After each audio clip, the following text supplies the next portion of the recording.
Okay, we are recording, everybody. Welcome again to our eighth, I think, Habitat Connectivity Spotlight. Elizabeth has been running those for us. She's done so many of them now, and they've been going great. My name's Haley. I'm with the Endangered Species Coalition. And our mission is to stop the human-caused extinction of our nation's most at-risk species, which includes wolves. And one of the ways we do that is by protecting and promoting habitat connectivity, which, as you probably know, is one of the main causes of species extinction worldwide. So we're really excited to be doing these spotlights and to be talking about Proposition 114 on the Colorado ballot.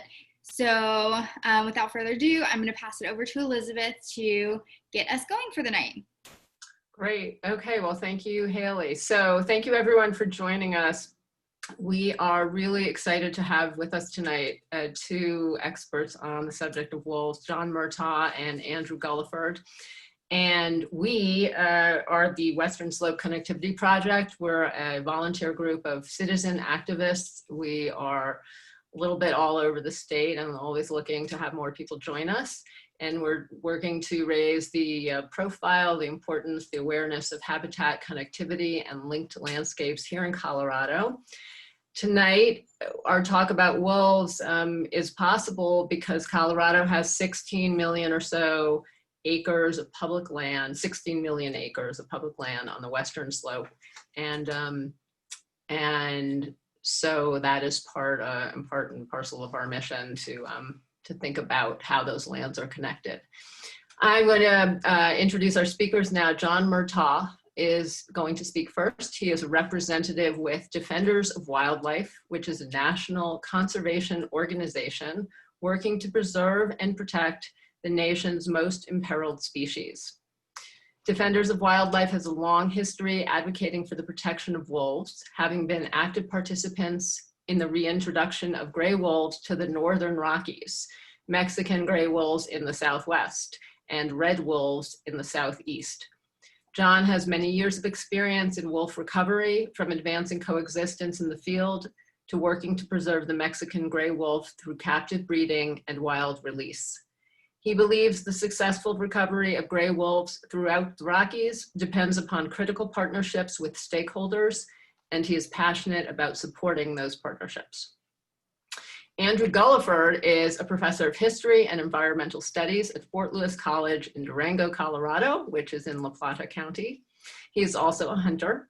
He has engaged with the subject of wolves as a columnist for the Durango Herald, Cortez Journal, as also co-editor of Arthur H. Carhart's classic 1929 book about the extermination of wolves in Colorado, which is titled The Last Stand of the Pack.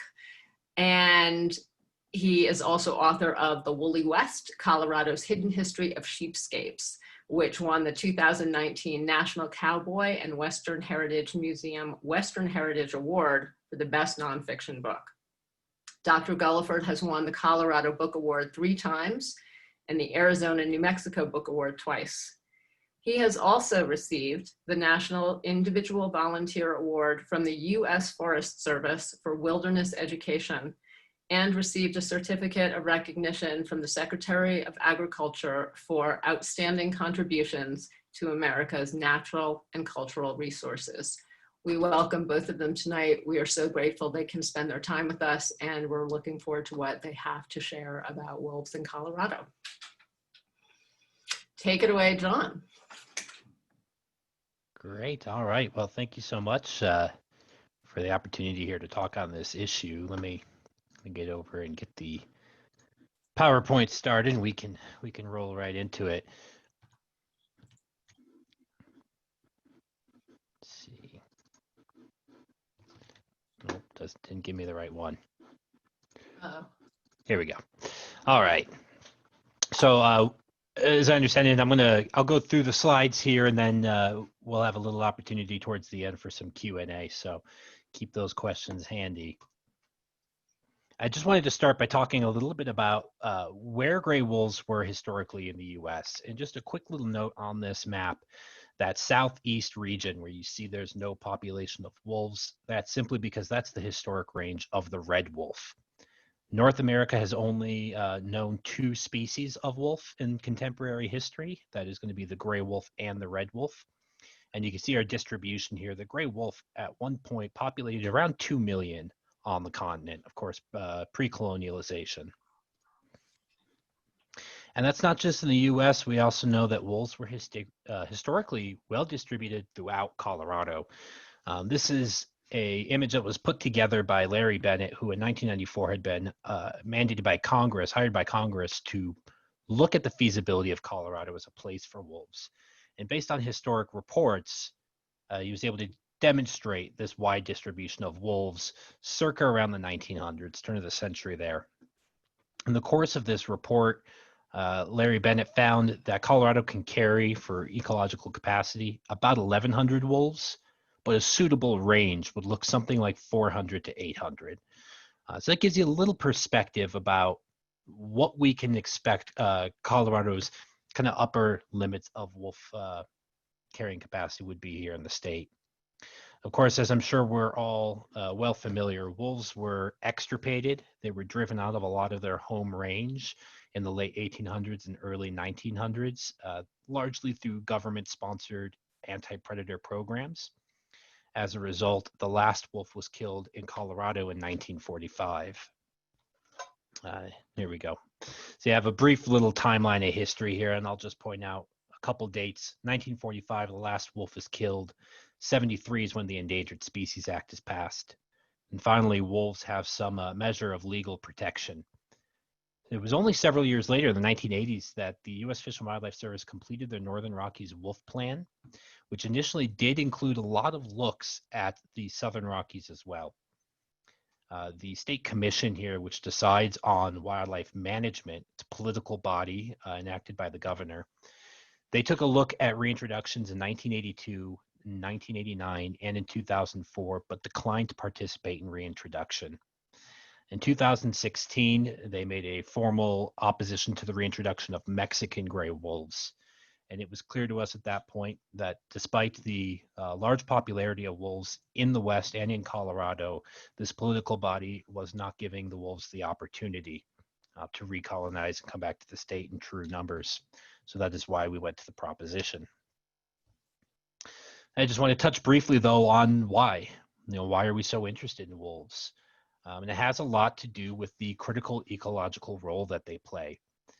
I imagine many of us have seen the famous or infamous video, depending on who you ask, how wolves change rivers. And while that video certainly has a degree of sensationalism to it, I can promise you the wolves weren't out there with shovels digging rivers. But there is truth to this concept of what is called a trophic cascade. And in simple terms, this is the idea that without a predator for our large ungulate species like elk and deer, they have less incentive to move. They'll stay put, and that can cause overgrazing, which can affect a wide range of plant life, but most particular aspen and willows, which are necessary for riparian health, the health of our streams and riverbeds. This can impact all sorts of habitat for other species. And of course, as an apex predator, wolves are providing a lot of food for scavengers and other species. What is left on that carcass ends up providing a lot of energy and nutrients for a wide variety of species beyond just animals. But why Colorado? And that's potentially what's most prescient here is we're talking about habitat connectivity. Colorado is a missing piece in connectivity. If you look over here at our map on the right, you'll see that 3-state area where they're missing, Nevada, Utah, and Colorado. Well, as it turns out, Nevada is not the best habitat for wolves. It's the Great Basin Desert, but we have some really good opportunities for connectivity in Utah and Colorado. And these kind of represent that missing piece in being able to provide some of that necessary connectivity. What we're looking to do is provide restoration of the wolf range from the high Arctic down to Mexico. And if we can establish some of that in southern Colorado, we'll have that genetic exchange. And these guys are a really important part of that conversation. The Mexican gray wolf, which is a subspecies of gray wolf currently found only in Arizona and New Mexico and Chihuahua and Sonora, just a very small population in Mexico. And at one point by the late 1970s, there were only really 7 wolves So the genetic breeding of this program started in the 80s with a genetic base of 7 wolves. They had largely been wiped out. And so their genetics are not great. And in fact, there's been a lot of difficulty in getting captive Mexican wolves bred in captivity, getting them released out into the wild, which means the only wolves that are in the wild is about 163 of them at the last count. They are all very closely related because they're not getting the chance to breed with some of those fresh and more diverse genetics. Restoring connectivity, and this is a big piece, so I'll keep it simple, but if we can restore connectivity, that provides the opportunity for some genetic exchange of the Mexican gray wolf, would allow them some of that expansion into the northern range. Right now, I'll just briefly mention they are restricted south of I-40. They're legally not allowed to leave that area. We have had a few wolves in Colorado, though. Since 2004, this is a map here showing where the 6 confirmed sightings of wolves have been. Now, this is confirmed sightings, so there may be other rumors out there of wolves, but this is what Colorado Parks and Wildlife has confirmed for us. Very few wolves have made this trip, and those that have come to Colorado, unfortunately, don't survive. And this has a lot to do with the reason why. So here on the left side of your screen, you'll see a quick little image of suitable habitat in the Southern Rockies. We're mostly looking at Colorado there with a little bit of Wyoming in the north. And you'll see Southern Wyoming is a bit of no man's land as far as the wolf is concerned. It does not provide that kind of dense wooded area that wolves depend on to really stay out of the hunting scopes of rifles and humans who might otherwise want to see them gone. And part of that reason, if you take a look at our map on the right, this wide area labeled the predatory animal management area represents about 85% of the state of Wyoming, the entire portion of the Wyoming-Colorado border. Within that range, wolves can be killed without limit. You don't need a license. You don't need any kind of restriction. They are treated as vermin. So because wolves don't have the adequate habitat to provide them cover, and they are discriminated against in that region, it's been very rare that we've seen wolves happen to survive that journey. So that is a lot to do with why we think we need to do a reintroduction. They simply are not going to make it in suitable numbers. Now, we did have a pack arrive here in January. Rumors do indicate that about half that pack was legally killed in Wyoming simply by crossing over that border. And we're going to need a lot more than a single family to establish a population again. Quickly, here are a couple of the reasons why we want to see wolves. This is a study that was done in Yellowstone.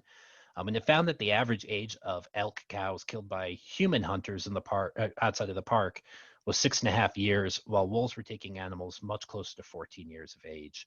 So it's just a little bit to the idea that wolves are a selective hunter. They only have a 15% success rate on the hunt. It's very difficult when you have to catch your food with your mouth. As a result, they routinely get injured. It's very rare to succeed, and so they go for the weaker prey. As a result, they're removing weak genetics from the population. So that can have benefits not only on their own genetics and health, but also in curbing diseases such as chronic wasting disease. Some have made the charge that wolves have decimated game numbers in the Northern Rockies. On the statewide, that's really not reflected in the data. You can see here just some real quick numbers on elk populations. We continue to see these the 3 Northern Rocky Mountain states boast every year of excellent hunting predictions. So while we do see some variance, ecosystems are complicated, especially when they're broken down into kind of human management areas. But on the whole, we are seeing healthy elk populations throughout the Northern Rockies, even in the presence of wolves.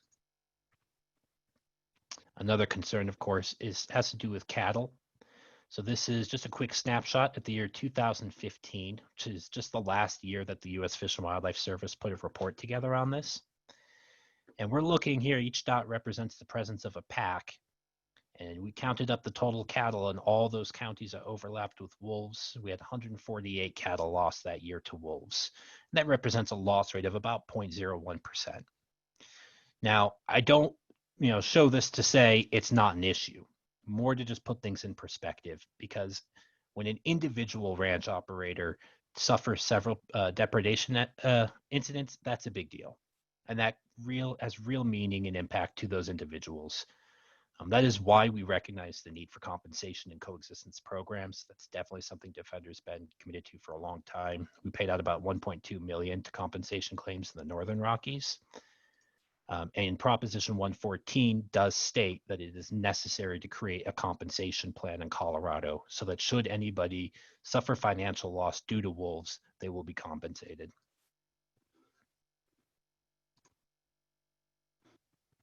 And just a quick look, these are some of the tools. I'll talk maybe a little bit more about this in Q&A section, but there are a lot of tools available to make living with predators a little bit easier, a little bit more manageable. I do want to say it's not easy. There is no one-size-fits-all solution, but it can be done, and it is being done in many parts of the country. Finally, Coloradans have made clear that they want wolves in Colorado. Most recently, a 2019 poll showed about 84% support throughout the state, but that's consistent with polling we've seen for about 25 years now. Going back to before wolves were reintroduced into the Northern Rockies, we were seeing polling support in the high 60s and 70s range. So Coloradans have made it clear for a very long time they want wolves here. What Proposition 114 does gives us the opportunity to engage Colorado Parks and Wildlife to make it happen. And I do want to be clear here about what Prop 114 says and does not say.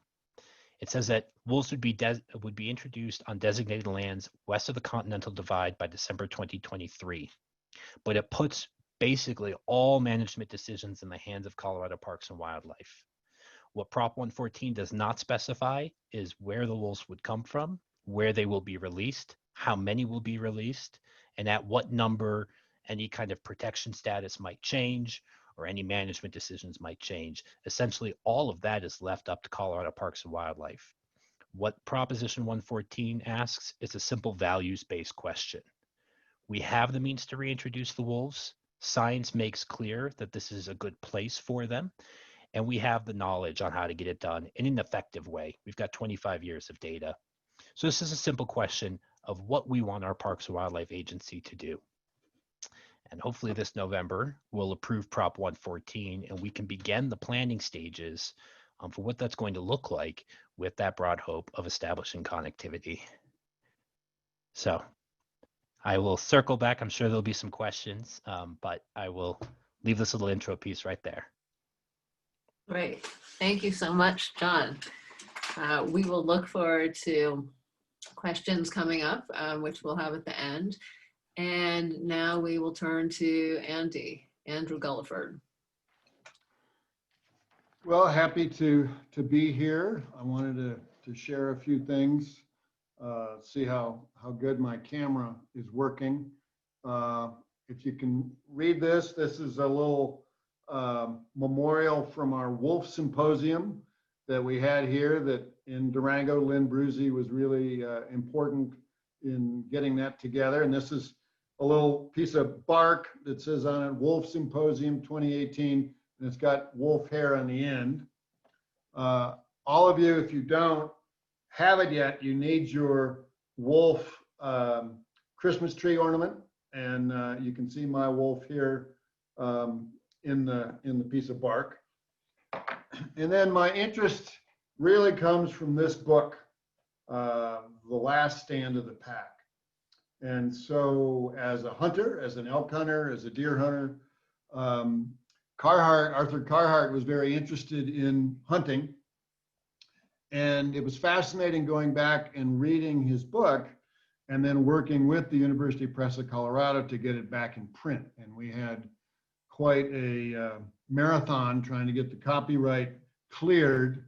Google and other search engines routinely snags copyrights, and to try and get this to stay in Colorado was quite an effort. But it's an important book because he is an important conservationist. And so it's a vivid description of the last wolves killed in Colorado by name. And these wolves were so famous that they had nicknames. So think about that. Think about a wild animal that is so well known that it had a nickname in its community.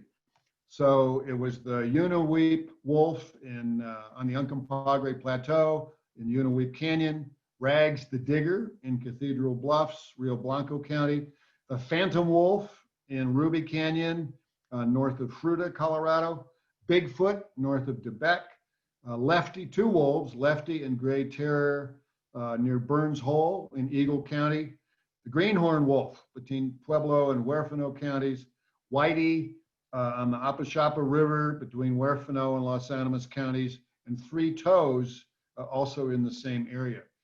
And I think it's also important to understand where wolf pelts might be. And there's one at the Newcastle Historical Society in Newcastle. Hey, there's one at the White River Museum in Meeker. And the Denver Museum of Nature and Science has the pelts that were collected by the Bureau of Biological Survey. So yes, wolves were in Colorado, and there are many stories about wolves, but a lot of false information too. I'm a writer, I'm a hunter, and you know, I just think wolves belong. Think about this, we have 12 streams named Wolf Creek. In Mineral County on the Continental Divide, Wolf Creek Pass crosses the San Juan Mountains at 10,850 feet. 3 miles above the pass is Lobo Outlook, yet we don't have a wolf pack in our state. And, you know, why is that? How do we bring them back? Why should we bring them back? I think as a historian, it's important to know why we killed them off and trapped them off in the first place. And the poisons, the hundreds of pounds of poisons that were used to get rid of wolves. So hopefully they're coming back. I think this proposition is really important. And we have a long history of wolves in the state. If you do ever get to Meeker, Colorado, and the White River Museum, there's the last wolf killed in Rio Blanco County, which is close to Moffat County, where a pack may be now, is there. And you can see it, it's backed by the sarsaparilla machine, and there's a old sheep wagon there too. So why did we do this? Psychologically, we need to talk about this. Why did we kill wolves? Because they're so much like us. Wolves are social animals, they're pack animals. Uncles help to raise young pups, males and females, alpha males and females mate for life. My hero, Theodore Roosevelt, referred to wolves as, quote, beasts of waste and desolation. Well, Teddy got a lot of things right. Certainly setting aside 230 million acres of public lands was fabulous, but he didn't understand the predator-prey relationship. That was not part of early conservation. And yet Aldo Leopold, who is that bridge between conservation and environmentalism, did understand it. And his famous essay, Thinking Like a Mountain, explains it. So in every Western state, there are stories about tracking down these last wolves. And of course, that's changed in the Northern Rockies with the wolf reintroduction in Yellowstone in 1995. And there are critics of Proposition 114 who would say, well, but this isn't Yellowstone. You know, if wolves come into the flat tops, if wolves come into the Weminuche Wilderness, they're too close to people, they're too close to cattle. It won't work. Well, I think it will work. And the reason it'll work is because under this new proposition, CPAW, Colorado Parks and Wildlife, will be mandated to bring in wolves, and they'll do it scientifically. And if there are wolves that are difficult, wolves that are in the wrong place, they'll be collared and they can be removed. If wolves just show up, if they somehow manage to get across the Wyoming line that John was explaining, how difficult it is to get wolves coming out of Yellowstone, moving south to not only cross into northwest Colorado, but then they have to get across I-70, they're protected. Wherever they are, they're protected. So if we reintroduce them, then we can put them where we want them and keep them there and have it be the scientific introduction that it really should be. So in our state, we just have this incredible history of killing wolves it's time to move beyond that. In 1918, a report of the chief of the Bureau of Biological Survey described the work of from, quote, 250 to 350 hunters under the direction of district supervisors, quote, and that predatory animals are destroyed by trapping, shooting, den hunting during the breeding season, and poisoning. And the chief of the Bureau of Biological Survey proudly wrote, and a large area in southern Colorado was systematically poisoned with excellent effect. So in that year, 1918, the Bureau was happy to say they had killed 849 wolves, 20,241 coyotes, 85 mountain lions, 3,432 bobcats, 30 lynxes, and 41 bears. And that was only 3 years into their work, into the work of the survey. So this book, The Last Stand of the Pack, helps to explain this, puts it in perspectives, and with raw words, sparing no blood, Arthur Carhart describes these last wolves killed in Colorado. It's really a fun read. I teach environmental history. I teach a class in wilderness. I teach a national parks class. In the environmental history class, we read this book, and students have to pick 2 chapters to come up in front of the class and describe what happened to those wolves.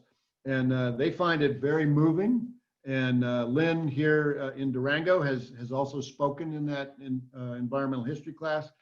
And every time we use this book, and every time we take a vote about reintroducing wolves, it's almost an 85%, 90%, if not higher vote for wolf reintroduction. So as a hunter, let me just mention a few things. First off, those of you around the state, we did get a very positive editorial in the Durango Herald last week, I think, on the proposition and why we should support it. My column, An Elk Hunter Welcomes Wolves, will be in the paper, so it'll be online next weekend. So it should be out by Saturday, the 10th. And so you're welcome to tag into that and distribute the column. And I talk, as an elk hunter, I talk about how many elk seasons we have. And right here in Southwest Colorado, we are really low on elk. In our region, there are only 20 elk calves that survive to adulthood born from 100 cow elk. Statistically, we should at least have half, and we're down to a mere 20%. So Colorado Parks and Wildlife has decided to go kill more predators, and yet there's no science that says that's going to make a difference. So I really think we need to address Colorado Parks and Wildlife. They are a conflicted agency. On the one hand, it's their goal to preserve and protect our state's wildlife heritage and to encourage programs for watchable wildlife. On the other hand, administrators insist on killing predators when no scientific rationale or extensive peer-reviewed studies prove fewer predators will mean more elk or deer. Ecology is much more complicated than that. As a hunter, I want to see elk, and I want to hear wolves. Do I want them in the same place? Maybe not when I'm hunting, but I'll live with that. I want a complete, intact ecosystem. Landscape is as important to me as big game. We have much to learn from wolves, and we have failed to learn their eco lessons. A good one that John brought up is chronic wasting disease. Right now, in the Colorado Parks and Wildlife Hunters Bulletin for 2020, if I shoot a deer in any one of 89 game management units, I have to cut that deer's head off and get it tested for chronic wasting disease. Why? Because it may be spreading. Why? Because we don't have wolves to take out the weaker animals, and John addressed that. Colorado Parks and Wildlife has a wolf management plan. It is 16 years out of date. Few staff have read it. 6 or 7 times the plan calls for wolf education, and yet Colorado Parks and Wildlife has yet to have a single education session related to wolf facts and ecology, despite CPAW's mission to, quote, educate and inspire current and future generations to serve as active stewards of Colorado's natural resources. So there you go. That's why we need this proposition. I support Colorado Parks and Wildlife, not only with the hunting licenses I buy, but I really think they have a dedicated staff and they're having to do much more on a diminishing budget. After all, there are fewer and fewer people like me. Hunters are getting older. Everybody else is mountain biking. Nobody hunts anymore, and nobody wants to work as hard as we do for elk, which are marathon events that stretch from dawn to dark as we field dress our game and pack it out. Do I want to hear wolf howls when my rifle rests against a tree and I have only a knife in hand, elk carcass disassembled and lying on pine needles? Yes. I seek an intact wild landscape as part of our state's precious wildlife heritage.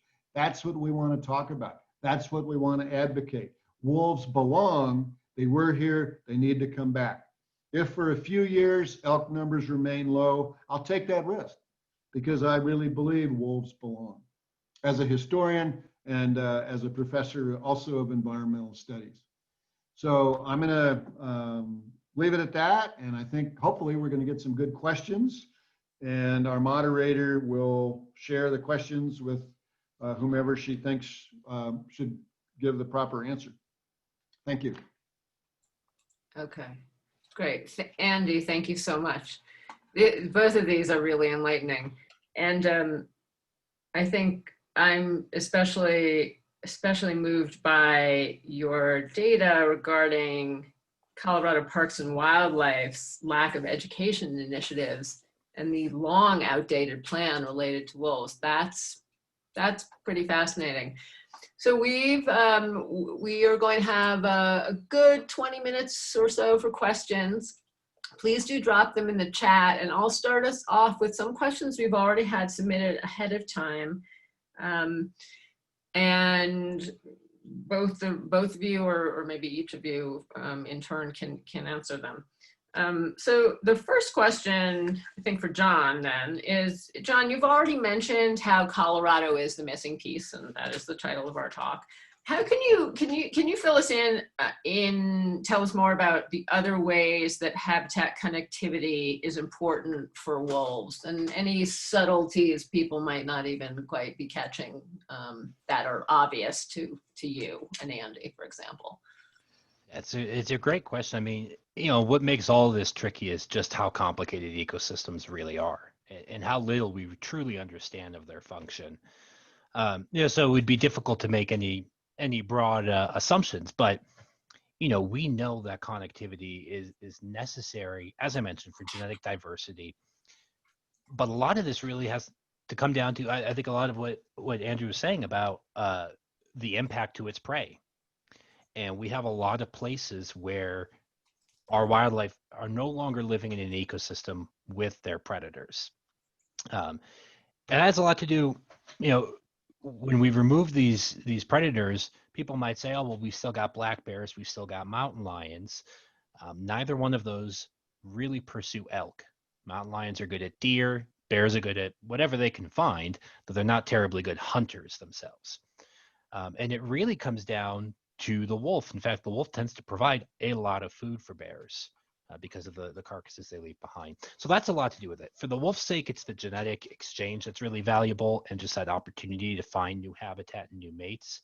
But for our ecosystems, it's really having that critical keystone species back. Okay. And John, just to spell it out for some people or remind us, connectivity increases genetic diversity. Why? Well, for a very simple reason, it allows the wolves to move around and to meet other wolves. So when we have them kind of isolated in these islands and they don't have that connectivity, then they can only breed with other members of that island. And there's a ceiling on that. Eventually, which is what we have right now with the Mexican gray wolves, they are breeding with individuals that are akin to a first cousin. Okay. And we all know that's not good.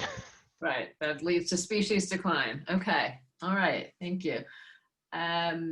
What about legal protections for wolves then after they're reestablished in Colorado? Andy, you explained, how it would be fairly hands-off. Is there anything more to add or that people should know? You're muted, so unmute you. Okay. Just that there will be violence, there will be wolf poaching, I'm sure. But we need to do this. That wolves should be protected under the Endangered Species Act. If they're introduced, I'm sure the proper pack members will have collars on them. You know, Colorado Parks and Wildlife keeps track of elk. They certainly keep track of bighorns. They can keep track of wolves. And if they're getting too close, you know, ranchers are going to have to adapt. And, you know, we get a lot of howls from ranchers. Oh, we can't do that. We can't do that. Well, you know, there are dairy farmers in Minnesota and Michigan who've lived with wolves forever. They never left parts of the Upper Peninsula. And, you know, these are dairy farmers and they've got young calves. They're not worried about wolves. I think another positive thing that we haven't brought up is wolf tourism. Wolf tourism right now is worth about $40 million a year in communities near Yellowstone. And there's at least one little town, and I forget where it is in Montana, that was basically defunct. And because of wolf tourism, there is now wolf real estate. There are people coming into that community and buying houses so they can be there in the winter and be closer to watching wolves. So that's a plus. And ranchers need to think about that wolves may be a liability, but they may also be an incredible asset. The other thing that is important is, and I've seen a couple public land questions I hope we get to discuss, but these are our public lands. And just because a rancher may have an allotment, we all get to voice our feelings about public lands. And there are ranchers, there's one up by Steamboat Springs who is really tired of having elk eat his haystack each year, right? So guess who pays for that? We do as taxpayers. So we reimburse ranchers whose haystacks are eaten by elk. Well, let's put a wolf there. Believe me, the elk aren't going to stay around. We'll save money and not have to pay for so much hay. So there's all sorts of economics that haven't really been discussed. And ranchers don't want to discuss them because then we'll find out how little they actually pay to graze on public land. But these are issues that need to be brought up. If I can also add on there, just you know, the topic of protections. Wolves are federally delisted in Idaho, Montana, and Wyoming right now. And they are legally hunted in many cases in those three states, especially Wyoming, as we discussed. And so a reintroduction of a wolf from one of those areas to Colorado does not measurably increase their risk. In fact, I would certainly argue it would decrease their risk. Wolves are recognized as an endangered species in the state of Colorado as well as federally right now, though that is under discussion federally. So I think it is true that, and that's just being realistic from what we've seen in other states, that there will be some unfortunate and criminal activity, but wolves would be measurably more protected in Colorado than they are in Idaho, Wyoming, or Montana. Okay, good to know. And what came up during this question is from Deborah Tibet. If hunters or ranchers have to adapt to the wolves population, what would a disciplinary action or consequence be if they start to kill the wolves? Who would be overseeing the problem, Fish and Wild Game Authority? You know, how would enforcement work, and how would anyone know? I mean, if there's a group of ranchers, say in one county, and they're shooting wolves and killing them and hiding them around, what happens, I guess? Let me start on that one. In my essay in The Last Stand of the Pack, I talk about that. And if somebody has a way to put this on the screen, it's called the McKittrick policy, and it's awful. And so one of the top premier alpha wolves in Yellowstone was poached. And that's described in great detail in Renee Askin's book. So this wolf is poached and he had a collar on. And so the poachers went ahead and threw the collar in the creek. It immediately came back as a dead signal and as a federal crime. And the poacher went to court. A Montana jury convicted him of killing this alpha wolf. And then the Department of Justice blinked big time. So the Department of Justice, between the time the jury convicted the poacher and the judge was preparing the sentencing, the Department of Justice said, well, now, wait a minute. He said he thought it was a coyote, so you really can't give him a sentence. The McKittrick policy has not been repealed. Legally, it's gone back and forth, and John can talk about this from defenders. The Trump administration has reversed that, but you can shoot a bald eagle and claim you thought it was a crow and get away with it. So we will definitely have this problem. John, would you like to add to that? Yeah, I mean, it is complicated, and there's so many ways to go with this, largely because right now the federal delisting of gray wolves is being reviewed by the Office of Management. So we're keeping an eye on that. We don't know what's going to happen exactly with that, but the understanding is that either U.S. Fish and Wildlife Service or Colorado Parks and Wildlife, depending on federal protections, will be in charge. Now, we've seen this in a lot of other states, so we have some really good examples to draw from. This is a huge topic that I would be happy to provide some resources. Deborah or anybody else, if you want to reach out to me by email, I can send you a few different packets on coexisting with wolves that really get into a little bit more detail on how to do it. Okay, that sounds good. And we're going to follow up at the end with contact information for both Andy and John. So we'll remember that. Okay, let's move to another question.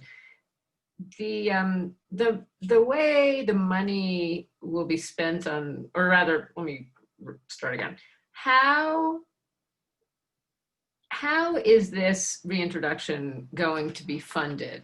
I'm asking in part because one of the questions that came in ahead of time is great example of misinformation.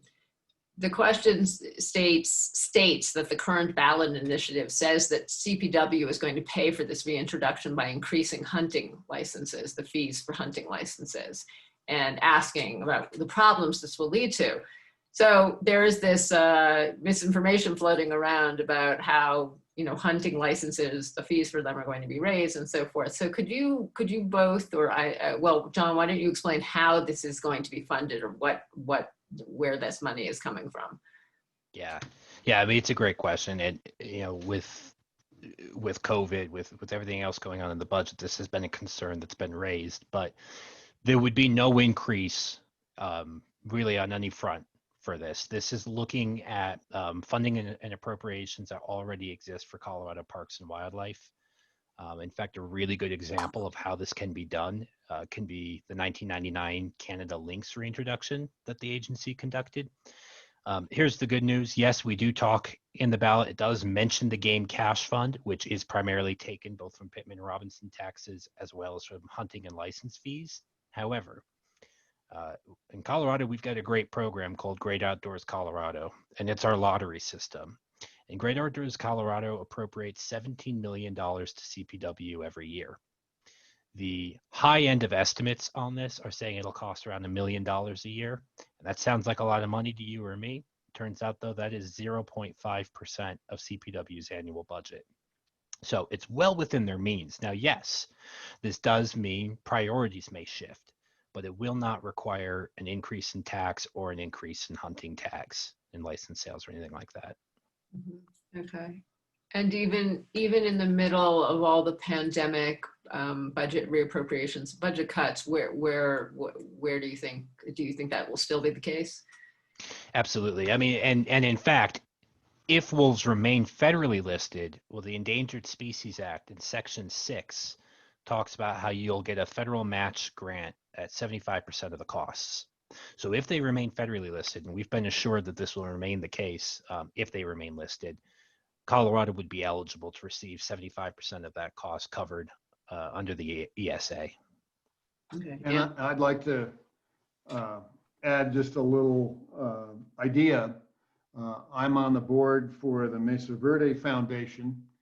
And a year ago, we got the right signatures and created our very first Mesa Verde National Park license plate. Think about a wolf license plate. Think about something that the Endangered Species Coalition could do, the Western Slope Connectivity Project could do. All it takes is signatures, a vote of the legislature. They have to approve your design, but you could intentionally say, hey, we're raising money to help defray either CPAW costs, or we're going to help pay ranchers. I think it'd be a great win-win publicity opportunity. That sounds terrific, Andy. I would get a wolf license plate. I'd just add on to that, that's actually something we did in Montana that has provided a reasonable amount of funding that goes into the Montana Livestock Loss Board. Okay. Well, a related question to the funding question is how the proponents of this measure, how they can justify spending money on wolf restoration when we are facing all the COVID related difficulties. I mean, certainly nobody planned on COVID, right? Nobody thought this would happen. In reality, this is a project 25 years in the making. We've been trying to get wolves restored to Colorado ever since the conversations began in the Northern Rockies. We've had significant hurdles in that because the process is political. A lot of people want to say leave this up to the experts, but the reality is it is not the rank and file ecologists and biologists that make these decisions. It's the Colorado Parks and Wildlife Commission, which come from various backgrounds, but they're politically appointed by the governor. And it's a political body that decides on management policies. And so despite the popularity of this, and despite the fact that Coloradans have made clear they want wolves, we haven't been able to get over that political hurdle. Another part of this is after the Canada lynx was reintroduced in 1999, a law was passed that made it that Colorado Parks and Wildlife actually can't decide to reintroduce a listed species. That has to come from the General Assembly, or in this case, it can come from a citizen referendum, a ballot measure. And so this is something we keep saying when we hear about this ballot box biology claim. All the biology decisions are protected by CPW. We're asking a policy question. Do we want our agency to do this? We have the means. And as yes, it's true that funding is going to look interesting this next year. We'll see how the different states and governments, manage this problem. But there's no reason to delay, especially considering 25 years just to get to this point. This is our shot, and we're not going to let it go. And I'd like to just try to answer Elizabeth's question or just comment on it. One of the things that's really important with COVID is getting outdoors and being outdoors and enjoying the outdoors and understanding the outdoors and getting away from screens and television and radio. And that brings me back to my comment on wolf tourism, that I think Coloradans are going to be fascinated by wolves. We're certainly interested in wilderness. And so, yes, it's a desperate time budgetarily because of COVID, but I think wolf reintroduction will really get Coloradans interested in the outdoors. And there'll be a lot of people claiming they hear or see wolves, and a percentage of those really will. A lot of those are going to be, false IDs, but this is something the state wants. And I might add, and John was referring to the Colorado Wildlife Commission.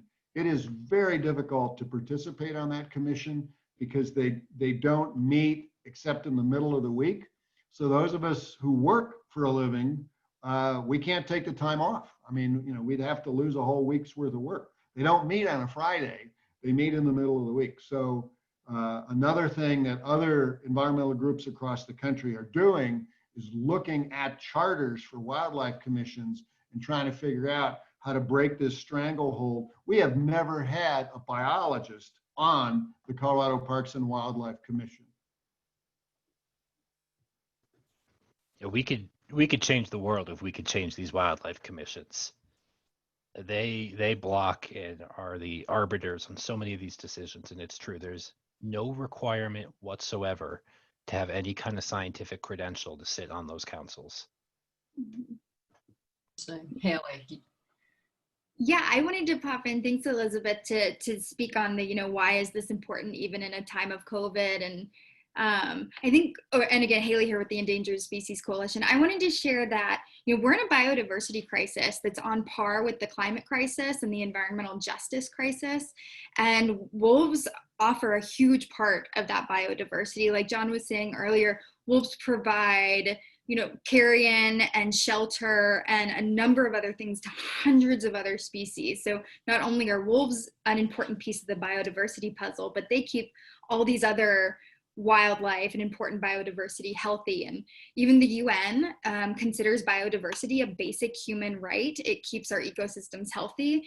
And just like climate change, in the biodiversity crisis, the people that are being most negatively affected are going to be the most vulnerable and often like poor communities and typically non-white communities.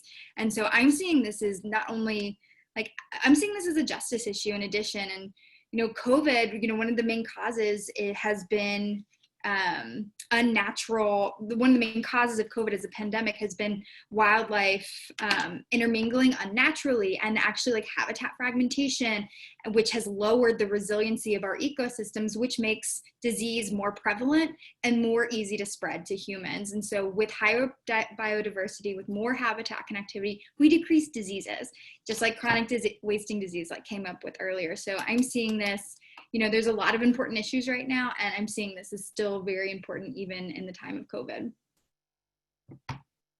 Okay, great, thank you. A question from Rod Sato in the chat, and I think we'll have time quickly for one more after this.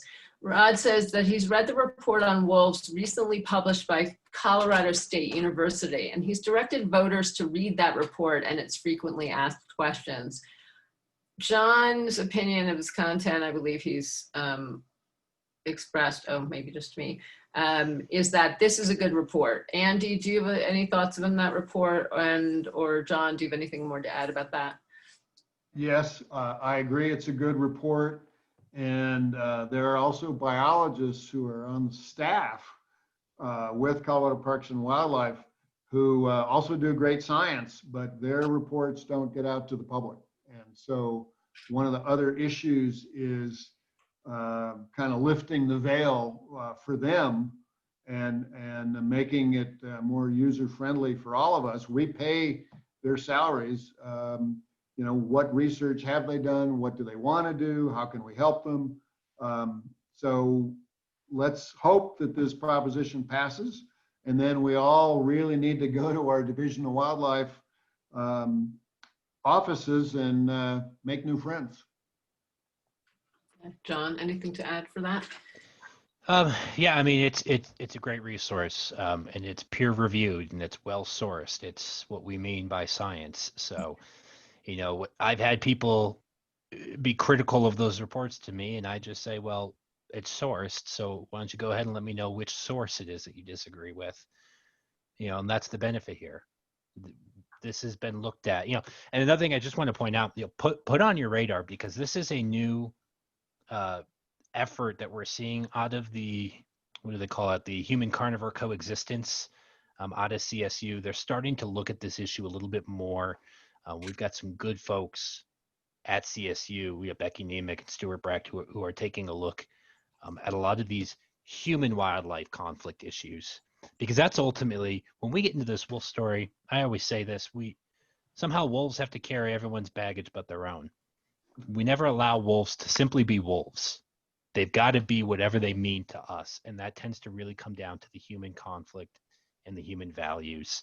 And so that's something that we're really looking at, because that's really important. Once the paws are on the ground, we got to make sure we know how to live with them. and it can be done. It's better for obviously the ecosystems, and we've actually demonstrated in many cases improved resiliency of livestock when we employ some of these techniques. So it's good for the livestock too. Just requires a lot of people who typically don't agree getting together. Right, getting together. Okay. Well, I think let's see, we're almost at our hour mark at 7:27. But I'd like to know if either of you have a closing thought about just the relevance of public lands to wolves generally, and how people might be able to support wolves by supporting public lands, or how they can make that connection and not just think this is about wolves, but like where wolves fit into that bigger picture. Yeah, I'm happy to do that. 45% of Colorado is public land. And even though most of it is on the western slope, still, this is our inheritance. This is our treasured landscape, in part because of President Theodore Roosevelt. So there is a direct connection, and that connection is a healthy landscape. And if you want a healthy landscape, wolves are going to be part of that restoration. So yeah, I mean, Elder Leopold would say you need the keystone species. Wolves are the keystone species. It's time we put them back, and then we're going to see a real change in our landscapes. It's going to be, I think, it's going to take a while. It may not be as dramatic as wolves changing rivers in Yellowstone, but it's past time to put them back. Absolutely. And I mean, that it's just so critical to remember that the public lands are in the public trust. It is our land. And while it is managed by forestry, USGS or BLM, this is a part of the public trust. Those lands were set aside for a very specific reason, and we need to remain vigilant because they are under constant attack. People are trying to sell off, to lease off to extraction industries, and fundamentally change the way this landscape is. This is always a bit of a trigger for me when people say, well, those who are going to vote on this on the front slope don't have any skin in the game. And that rubs me the wrong way because I do make a choice. I make a choice not to live on those public lands because my preference is actually to see them wild and preserved.